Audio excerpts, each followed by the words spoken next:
ناظرین،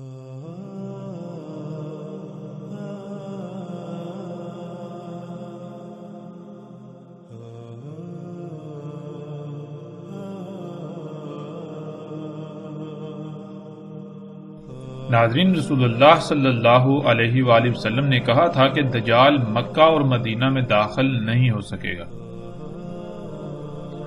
گزشتہ ایک ساتھ میں ہم یہ جان چکے کہ دجال مدینہ میں داخل نہیں ہوگا، اور اب ہم بات کریں گے کہ دجال مکہ میں داخل نہیں ہو سکے گا یا دجال مکہ میں داخل نہیں ہوگا۔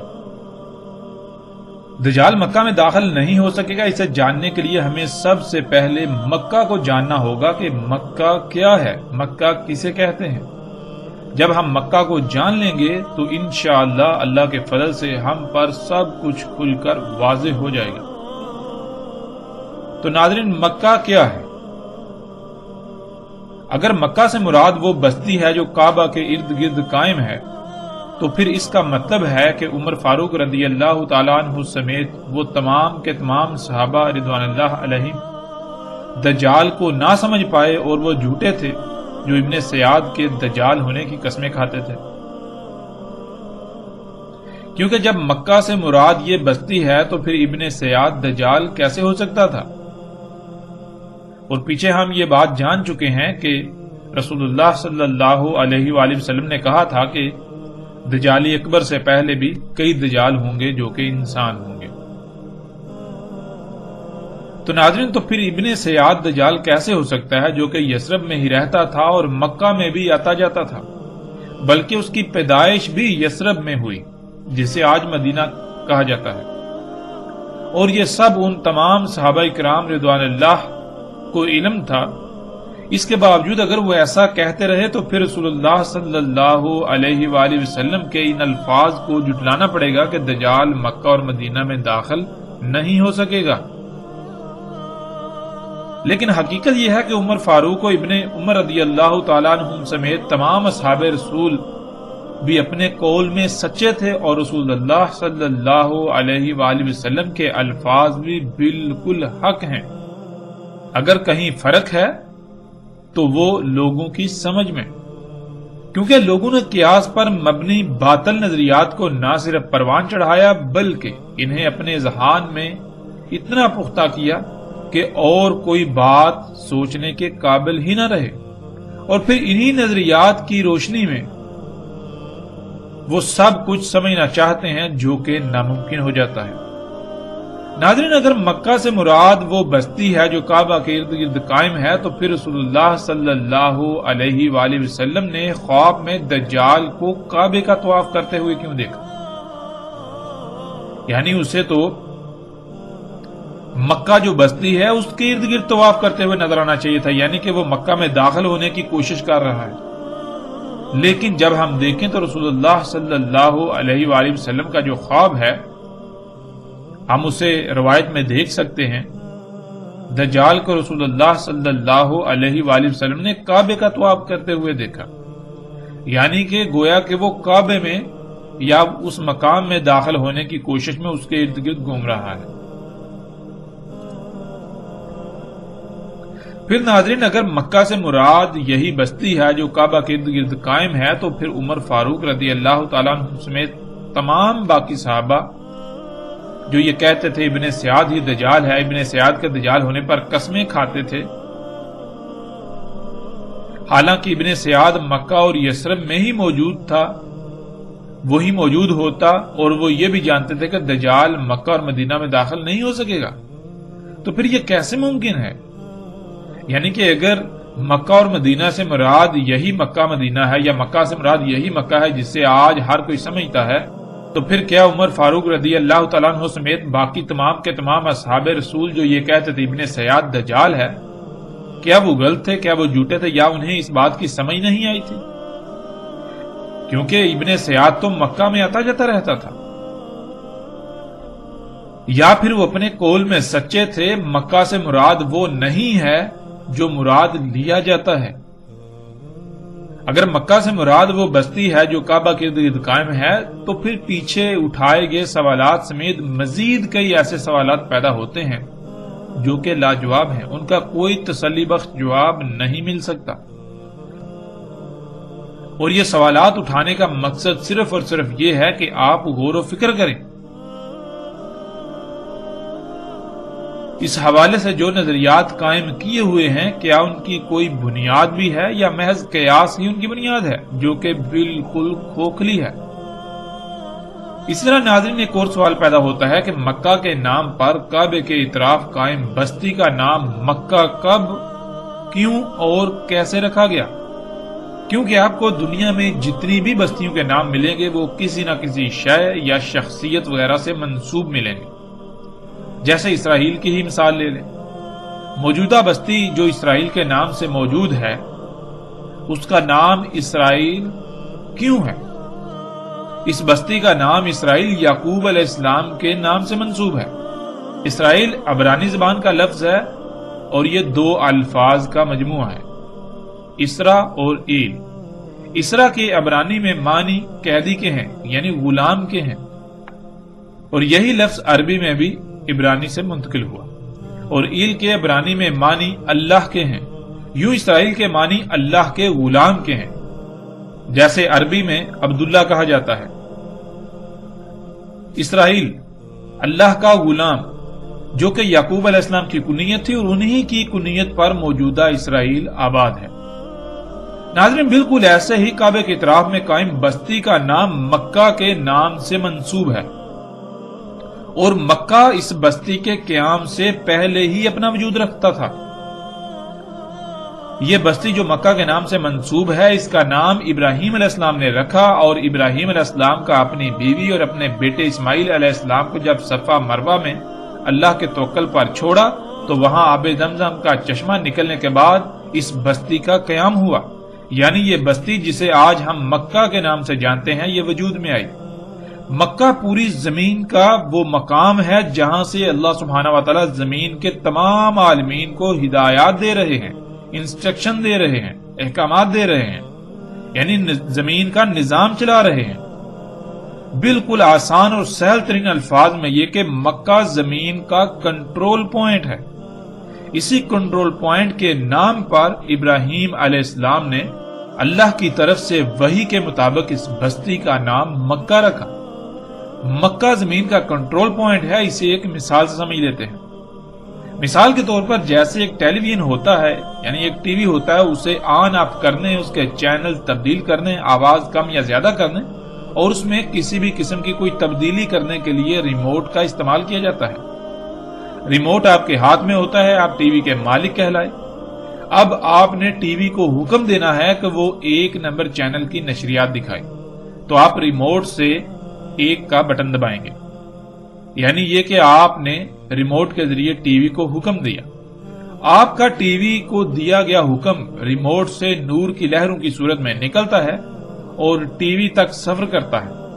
اب پورے ٹی وی میں یہ صلاحیت نہیں ہے کہ وہ اس حکم کو موصول کر کے اسے سمجھ سکے اور پھر اس پر عمل کرے، بلکہ ٹی وی میں ایک ہی مقام ایسا ہے جو ریموٹ سے نکلنے والے کسی بھی حکم کو نہ صرف موصول کرنے کی صلاحیت رکھتا ہے بلکہ اس کو سمجھ کر آگے متعلقہ محکمے کو آگاہ کرتا ہے کہ مالک نے تمہارے لیے فلاں حکم بھیجا ہے، اور پھر ٹی وی کا متعلقہ حصہ یا محکمہ اس پر عمل کرتا ہے۔ ٹی وی کا وہ حصہ یا وہ مقام سینسر کہلاتا ہے۔ پورے ٹی وی میں سینسر وہ واحد مقام ہے جو مالک کی طرف سے آنے والے ہر حکم کو موصول کر کے اسے سمجھنے کے بعد متعلقہ حصے کو بھیجتا ہے کہ اگر آپ نے آواز کم یا زیادہ کرنی ہے تو سینسر حکم کو موصول کر کے اسے ٹی وی میں آواز والے محکمے کو بھیجے گا۔ بالکل اسی طرح وہ ہر حکم کو وصول کر کے متعلقہ محکمے کو مالک طرف سے آیا ہوا حکم بھیجتا ہے، اور پھر ٹی وی میں ہر محکمہ اس حکم پر عمل کرتا ہے جس سے ٹی وی آپ کی ہدایات کے مطابق چلتا ہے، یعنی جو چینل آپ چاہتے ہیں وہ ٹیون ہوتا ہے، جتنی آواز آپ چاہتے ہیں اتنی ہی آواز کم یا زیادہ ہوتی ہے۔ پھر باقی جو اس میں تبدیلیاں کرنی چاہیں آپ وہ بھی آپ کرتے ہیں، یعنی آپ اپنی مرضی کے مطابق ٹی وی کو ہدایات دیتے ہیں۔ ناظرین بالکل اسی طرح اللہ سبحانہ و تعالی نے زمین میں بھی ایک ایسا مقام رکھا ہے جہاں سے زمین کے تمام عالمین کو ہدایات دی جاتی ہیں، اور نہ صرف زمین میں بلکہ اللہ سبحانہ و تعالی نے اس کائنات کی تمام مخلوقات میں ایسا مقام رکھا ہے، جیسے کہ انسان کے جسم میں وہ مقام دل ہے جس کے ذریعے سے انسان کو اللہ سبحانہ و تعالی ہدایات دیتے ہیں۔ تو ناظرین بالکل اسی طرح اللہ سبحانہ و تعالی نے زمین میں بھی ایک ایسا مقام رکھا ہے جہاں سے زمین کے تمام عالمین کو ہدایات دی جاتی ہیں کہ کس کس مخلوق کو کیا کیا کام کرنا ہے، کس کس کا کیا کیا کام ہے، کس کس نے کیا کرنا ہے، کیسے کرنا ہے، کب کرنا ہے، کیوں کرنا ہے۔ پوری زمین کا نظام اللہ سبحانہ و تعالی اس مقام سے چلاتے ہیں اور چلا رہے ہیں۔ خلا سے نور کی لہریں زمین کی طرف آتی ہیں جو سیدھی زمین کے اس مقام میں داخل ہوتی ہیں جہاں ایک کمرہ سا بنا ہوا ہے اور ہم اسے کعبہ کہتے ہیں۔ وہاں سے وہ لہریں زمین میں جاتی ہیں، ان لہروں میں اللہ سبحانہ و تعالیٰ کے تمام احکامات ہوتے ہیں زمین کے تمام عالمین کے لیے، پھر پوری زمین سے لہریں واپس اسی مقام میں آتی ہیں اور وہاں سے خلا کی طرف بلند ہو جاتی ہیں۔ یعنی وہ زمین کے اس مقام پر اترتی تو اللہ سبحانہ و تعالیٰ کے تمام احکامات کے ساتھ ہیں اور واپس زمین میں تمام کی تمام مخلوقات کی خبریں لے کر جاتی ہیں، ان کی آڈیوز ویڈیو سمیت مکمل معلومات کے ساتھ۔ زمین پر اس مقام کو اللہ سبحانہ و تعالیٰ نے مکہ یا بکہ کہا۔ مکہ یا بکہ کے معنی ہے جہاں سے زمین کی تمام مخلوقات کو ہدایات دی جاتی ہیں یا جہاں سے زمین کا نظام چلایا جاتا ہے۔ اسی وجہ سے مکہ یعنی زمین کے اس مقام کے ارد گرد قائم ہونے والی بستی کا نام بھی مکہ رکھا گیا کہ زمین کا مکہ اس بستی میں ہے، یعنی زمین کا وہ مقام جہاں سے زمین کا نظام چلایا جا رہا ہے وہ اس بستی میں ہے۔ اسی کا ذکر اللہ سبحانہ و تعالیٰ نے قرآن میں بھی دیا۔ اس وقت سورہ آل عمران کی آیت نمبر 96 سکرین پر آپ دیکھ رہے ہیں۔ اس میں اللہ سبحانہ و تعالیٰ کہتے ہیں ان اول بیت وضع للناس للذی ببکۃ مبارکا وہدی للعالمین۔ اس میں کچھ شک نہیں سب سے پہلا بیت وضع کیا انسانوں کے لیے جو بکہ یعنی مکہ سے برکات اور رہنمائی یعنی ہدایات ہیں تمام عالمین کے لیے۔ مکہ سے تمام عالمین کو ہدایات دی جا رہی ہیں، مکہ سے تمام عالمین کو برکات اور ہدایات دی جا رہی ہیں۔ ناظرین یہ آیت بہت ہی زیادہ وسعتوں کی حامل ہے اور اس میں اللہ سبحانہ و تعالیٰ نے انتہائی غیر معمولی راز رکھ دیے ہیں۔ اس آیت میں اللہ سبحانہ و تعالیٰ نے کہا کہ اس میں کچھ شک نہیں کہ سب سے پہلا گھر وضع کیا انسانوں کے لیے مکہ سے برکات اور ہدایات ہیں، یعنی برکات اور ہدایات دی جاتی ہیں مکہ سے تمام کے تمام عالمین کو۔ ناظرین اب سوال یہ پیدا ہوتا ہے کہ اللہ سبحانہ و تعالیٰ قرآن میں یہ کہہ رہے ہیں کہ مکہ سے تمام کے تمام عالمین کو ہدایات دی جاتی ہیں، جب تمام عالمین ان ہدایات پر عمل کرتے ہیں تو پھر ان کو برکات بھی ملتی ہیں۔ یعنی کہ اب برکت کسے کہتے ہیں؟ سب سے پہلے ہم برکت کو سمجھ لیں، پھر ہمیں بات کو سمجھنے میں آسانی ہوگی۔ ناظرین برکت کہتے ہیں مثال کے طور پر آپ کے پاس کھانے کو تھوڑا ہے لیکن مکمل پرفیکٹ ہے، یعنی ہر لحاظ سے خامیوں خرابیوں سے پاک ہے۔ آپ نے وہ تھوڑا کھایا تو آپ کو اس کا فائدہ ہی فائدہ ہے، یعنی ایک رائی برابر بھی نقصان نہیں ہوگا۔ آپ کے مقابلے پر ایک دوسرا شخص ہے جس کے پاس کھانے کو بہت زیادہ ہے، دیکھنے میں یہ اچھا ہے، اب وہ کھاتا ہے لیکن اس کو کیا ہوتا ہے، اس کو طرح طرح کی بیماریوں مصیبتوں تکلیفوں کا سامنا کرنا پڑے گا۔ اب اس کو فائدے کی بجائے الٹا نقصانات کا سامنا کرنا پڑے گا۔ برکت ناظرین کہتے ہیں کہ جس شے کے حصول یا جس شے کے استعمال سے آپ کو فائدہ ہی فائدہ ہو، آپ کو رائی برابر بھی نقصان کا سامنا نہ کرنا پڑے، اسے کہتے ہیں برکت۔ اور جس میں برکت نہیں ہوتی وہ کون سی شے ہوتی ہے جس کے استعمال سے آپ کو فائدے کے بجائے الٹا نقصانات کا سامنا کرنا پڑے۔ تو اللہ سبحانہ و تعالیٰ قرآن کی آیت میں یہ کہہ رہے ہیں کہ مکہ وہ مقام ہے جہاں سے تمام کے تمام عالمین کو ہدایات دی جا رہی ہیں، یعنی ان کی رہنمائی کی جا رہی ہے کہ تم نے کیا کرنا ہے، کب کرنا ہے، کیسے کرنا ہے، جس کی وجہ سے پھر ان میں برکات ہوتی ہیں، یعنی کہ ان کے استعمال سے کسی بھی قسم کی کوئی خامی، کوئی کجی، کوئی کوتاہی، کوئی نقصان نہیں ہوتا، یا ان کے کام کرنے سے کسی بھی قسم کا کوئی نقصان نہیں ہوتا، انہیں کسی قسم کے کوئی نقصان کا سامنا نہیں کرنا پڑتا۔ اب ناظرین، سوال یہ پیدا ہوتا ہے کہ اگر مکہ سے مراد وہ بستی ہے جسے آج ہر کوئی مکہ کہتا ہے، تو پھر ناظرین کیا اس بستی سے تمام عالمین کو اللہ سبحانہ وتعالی ہدایات دے رہے ہیں؟ اس بستی سے اللہ سبحانہ وتعالی تمام عالمین کو برکات دے رہے ہیں؟ یہ بہت بڑا سوال ہے، کیونکہ ناظرین اگر وہ بستی مکہ ہے تو غور کریں، اللہ سبحانہ وتعالی کہتے ہیں کہ اس میں کچھ شک نہیں، سب سے پہلا بیت وضع کیا گیا انسانوں کے لیے، للذی ببکہ تھا۔ کہاں سے وضع کیا گیا؟ ساتھ ہی اللہ سبحانہ وتعالی اس کا جواب دے رہے ہیں کہ بکہ سے وضع کیا، یعنی مثال کے طور پر آپ ایسا کرتے ہیں کہ آپ ایک چھڑی ہے، اس کو کسی نشان پر یا کسی جگہ پر گاڑتے ہیں، تو آپ کو جب پوچھا جائے کہ یہ چھڑی آپ نے یہاں کیوں رکھی، تو آپ یہ جواب دیں گے کہ میں نے یہاں چھڑی اس لیے گاڑی کیونکہ میں نے زمین کا یہ جو مقام ہے اسے وضع کیا، یعنی کہ میں دور سے دیکھ سکوں، تاکہ مجھے یہ علم ہو کہ یہ وہ مقام ہے۔ ٹھیک ہے، بالکل اسی طرح اللہ سبحانہ وتعالی کہہ رہے ہیں کہ اس میں کچھ شک نہیں کہ سب سے پہلا بیت وضع کیا انسانوں کے لیے، تمام مخلوقات کے لیے نہیں، تمام عالمین کے لیے وضع نہیں کیا، یعنی کہ مکہ پہلے ہی موجود ہے۔ جب انسانوں کو لایا گیا تو انسانوں کے لیے مکہ کو وضع کرنا تھا، مکہ کو واضح کرنا تھا، تو مکہ کو واضح کرنے کے لیے وہاں ایک بیت وضع کیا گیا، ایک گھر یعنی ایک کمرہ بنایا گیا، کیونکہ انسانوں کے آنے سے پہلے تمام عالمین کو علم ہے کہ مکہ کہاں ہے، جہاں سے انہیں ہدایات دی جا رہی ہیں، جہاں سے آنے والی ہدایات پر انہوں نے عمل کرنا ہے۔ لیکن جب انسان زمین پر آئے تو انسانوں کو یہ نہیں علم، تو جب انسانوں کو نہیں علم تو انسانوں کے لیے اللہ سبحانہ وتعالی نے سب سے پہلا بیت جو وضع کیا، یعنی جو سامنے لایا، جو بیت بنایا، وہ بنایا انسانوں کے لیے۔ کہاں سے؟ وہ بکہ سے، یعنی زمین کا وہ مقام جو مکہ ہے اس کو انسانوں پر واضح کرنے کے لیے وہاں ایک بیت بنایا گیا، ایک گھر، ایک کمرہ بنایا گیا، تاکہ انسانوں کو بھی پتا چل سکے کہ یہاں سے جو ہدایات آئیں گی ان پر عمل کرنا ہے، یہاں سے جو ہدایات آئیں گی جب ہم ان پر عمل کریں گے تو پھر برکات ہی برکات ہوں گی، ہمیں کسی قسم کا بھی کوئی نقصان کا سامنا نہیں کرنا پڑے گا۔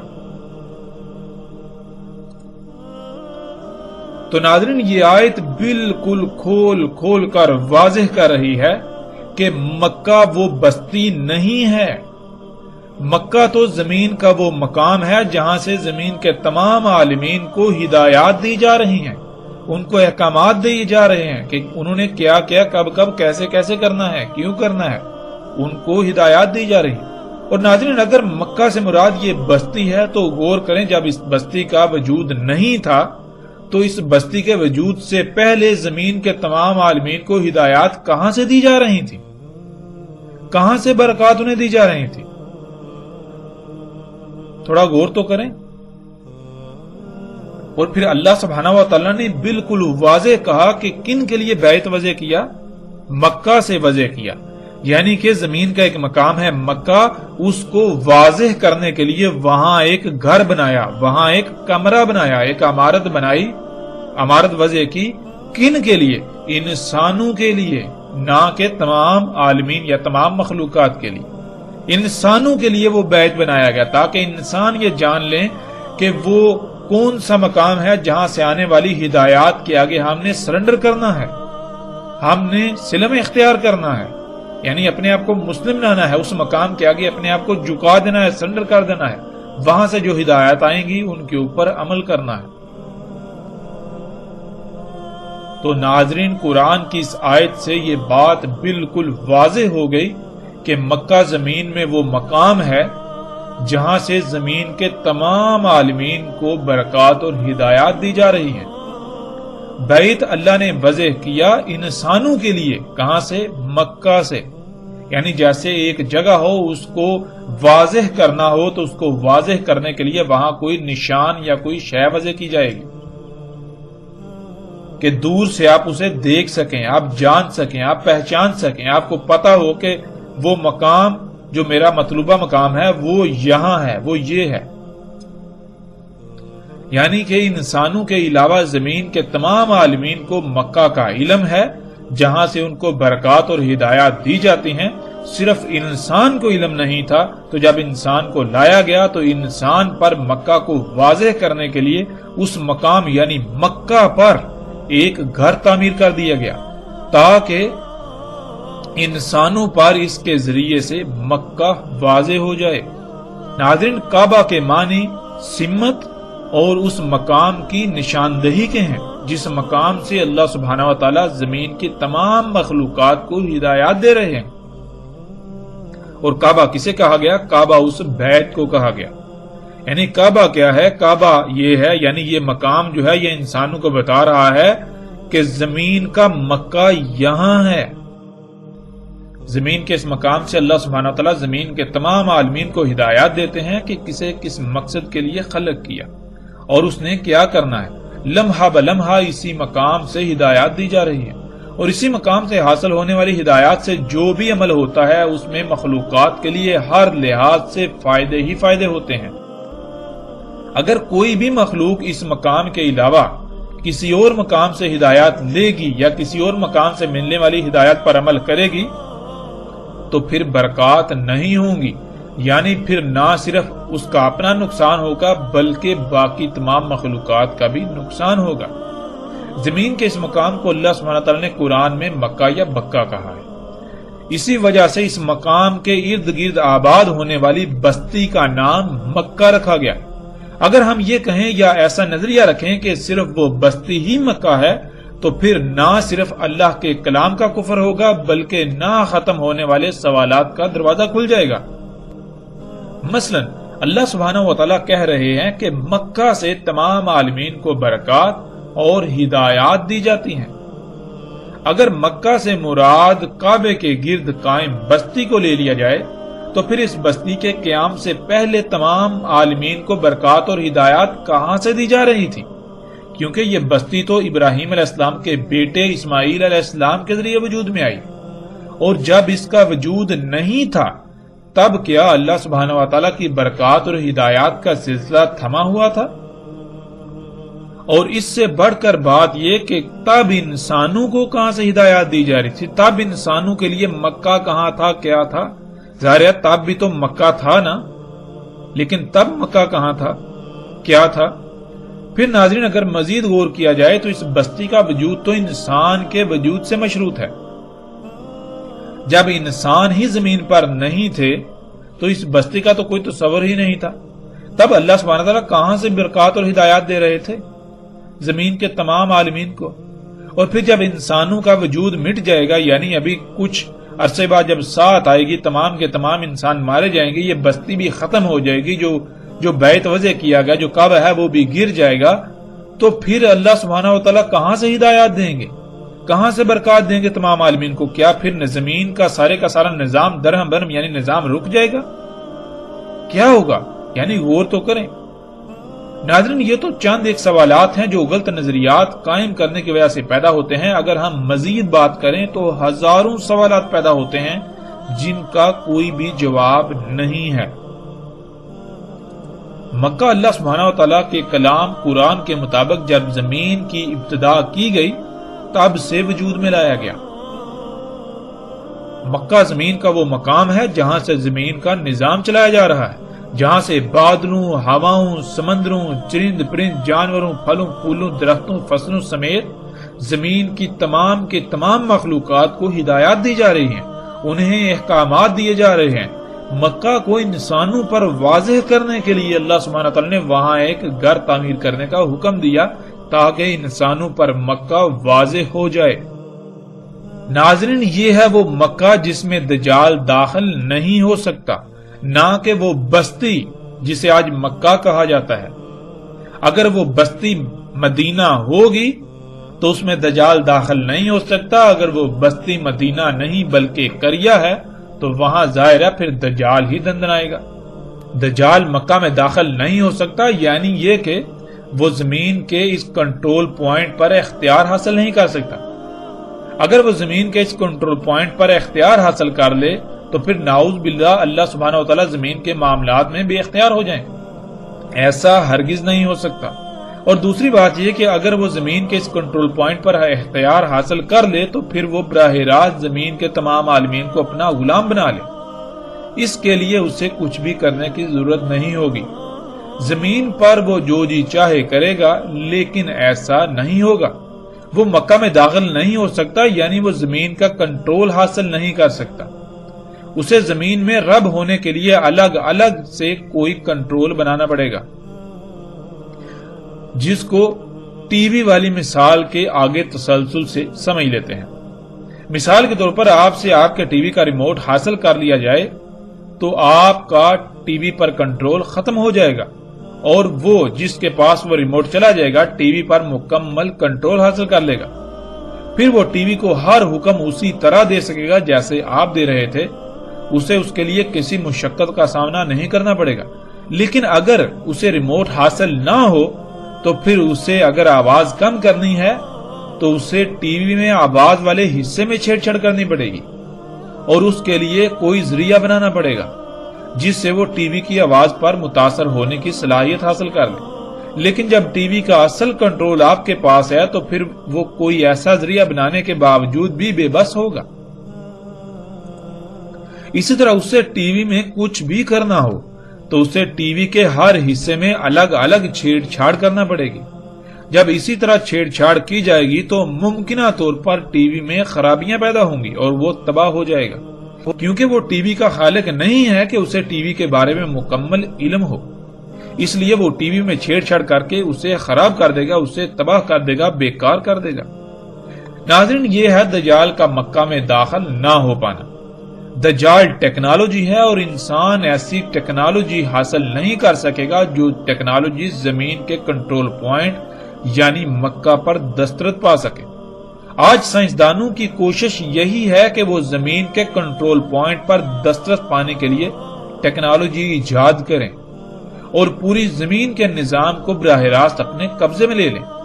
آج دنیا کے شیاطین جو کہ سائنسدانوں کے نام سے جانے جاتے ہیں، وہ زمین کے اس کنٹرول پوائنٹ کا علم حاصل کر چکے ہیں، یعنی انہیں اس بات کا علم ہے کہ زمین میں ایک مقام ایسا ہے جہاں سے زمین کی تمام مخلوقات کو ہدایات دی جا رہی ہیں، انسٹرکشن دی جا رہی ہیں، وہاں سے نظام چلایا جا رہا ہے۔ اگر ہم کسی طریقے سے زمین کے اس مقام کو کھود کر اس مقام کا جائزہ لیں تو ہم یہ صلاحیت حاصل کر سکتے ہیں کہ زمین کا کنٹرول براہ راست ہم اپنے ہاتھ میں لے لیں، جس سے زمین کی تمام مخلوقات براہ راست ان کی غلامی میں آ جائیں، سب کی زندگی اور موت کا اختیار انہیں حاصل ہو جائے۔ لیکن ایسا کبھی نہیں ہوگا، یہ ان شیاطین کی خواہش ہی رہے گی۔ لیکن یہ بھی ممکن نہیں کہ یہ شیاطین مکہ یعنی زمین کے کنٹرول پوائنٹ والے مقام پر اختیار حاصل کرنے کی کوشش نہ کریں اور نہ کر رہے ہو۔ مصدقہ ترین بات یہ ہے کہ مسجد الحرام کی توسیع کا جو پروجیکٹ تھا یا جو پروجیکٹ ہے، اس کے نام پر پوری منصوبہ بندی کی گئی تھی کہ کسی نہ کسی طریقے سے اگر اس عمارت کو یعنی جو کعبہ ہے اس کو اگر گرا دیا جائے، کسی یعنی کہ ظاہری طور پر اسے ایک حادثے کی صورت دی جائے، تو دوبارہ تعمیر کے نام پر اس مقام کا ہم جائزہ لے سکتے ہیں۔ لیکن فی الحال یا اب تک وہ اپنے اس مقصد میں کامیاب نہیں ہو سکے۔ ناظرین، بخاری و مسلم میں روایت موجود ہے جس میں رسول اللہ صلی اللہ علیہ وآلہ وسلم نے خواب میں دجال کو کعبے کا طواف کرتے دیکھا۔ دجال کا کعبے کا طواف، آج دجال عمارتوں کی شکل میں کعبے کا طواف کر رہا ہے، اور مسجد الحرام کے اندر کعبے کے گرد جو بمنزہ طواف کے لیے پلیٹ فارم بنایا ہوا ہے وہ بھی بالکل دجال طواف کر رہا ہے۔ اور جو لوگ ٹیکنالوجی یعنی موبائل کمپیوٹر کے ساتھ طواف کرتے ہیں ان کے ساتھ بھی دجال طواف کر رہا ہے۔ اس طرح ناظرین اگر آپ دیکھیں تو کعبے کے گرد یہ کرینیں، یہ مشینیں اس طرح کھڑی ہیں، اسکرین پر آپ دیکھ سکتے ہیں کہ دجال گویا کے طواف کر رہا ہے، یعنی کہ کعبے کے گرد گرد ہر طرف گول دائرے میں ایسے موجود ہے جیسے کہ کوئی طواف کر رہا ہو۔ اور آج دجال کو آپ کعبے کا طواف کرتے ہوئے، یعنی کعبے کے ہر طرف گول دائرے میں موجود دیکھ سکتے ہیں۔ ناظرین، مکہ کیا ہے یہ بات ہم پر کھل کر واضح ہو چکی۔ اس کے علاوہ کئی روایات میں ہمیں یہ بات ملے گی کہ رسول اللہ صلی اللہ علیہ وآلہ وسلم نے اس بستی کو، جس کو آج مکہ کہا جاتا ہے، اسے قریہ کہا، یعنی جب یہاں دین قائم نہیں تھا، یعنی جب یہ فطرت پر نہیں تھا، اللہ کی مخلوقات میں چھیڑ چھاڑ کی جا رہی تھی، تبدیلیاں کی جا رہی تھی، تو یہ بستی جسے آج مکہ کہا جاتا ہے، اسے رسول اللہ صلی اللہ علیہ وآلہ وسلم نے قریہ کہا، جو کہ مدینہ کی ضد ہے، جسے ہم گزشتہ ایک ساتھ میں جان چکے ہیں۔ تو ناظرین، آج بھی یہ بات بالکل واضح ہونی چاہیے کہ اگر یہ بستی فطرت پر ہے تو یہ مدینہ کہلائے گی۔